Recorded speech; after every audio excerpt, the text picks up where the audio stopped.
hamstring floss or stretch or active stretch, it's a bit easier to access than doing it with your body weight with the hands on the floor if you don't have that range.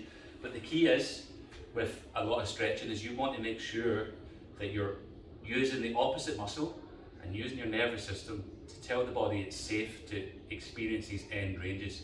Because if you're not used to stretching or experiencing load at the end range, then your body seizes up, and that's why you kind of get tension in the hamstrings or wherever else, but in this case it's the hamstrings. So either grab a towel, a yoga stretching strap, or in this case I've got a thick green band. If you've got the mobility, you can grab your foot, but work with what you have.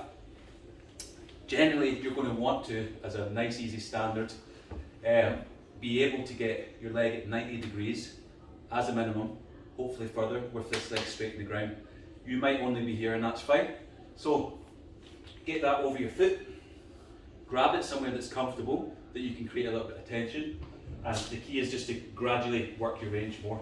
Instead of pulling your foot back and just having a passive stretch, you want to drive your knee forward and squeeze the quad, and then just repeat that. So nice and easy to start with.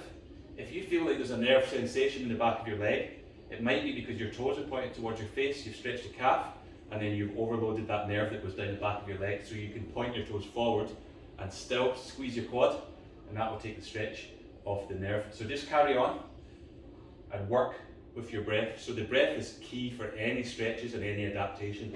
If you're resisting it by holding your breath, you won't even realise it, but it's creating a little bit more tension. So as you get better, things are going to get a little bit easier. So drive the knee, squeeze the quad, and then just breathe with it. So you're going to squeeze the quad, hold your breath, and then release and pull back a little bit more.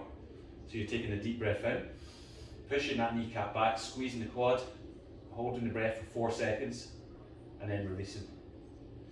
Breathing in, squeezing the quad, holding it for 4 seconds, and then if it's too much for the back of your calf, point your toes, and then release.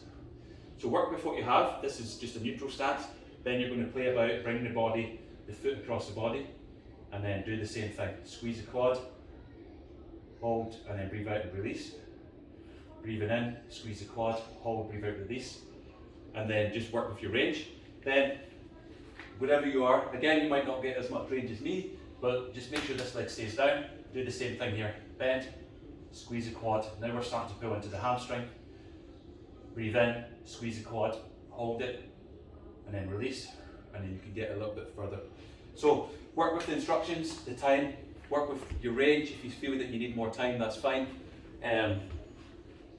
Eventually it'll get better. Just make sure you manage your breathing, you keep it controlled, you're squeezing that opposite muscle group, which is the quad in this case, and you're going to get the adaptations.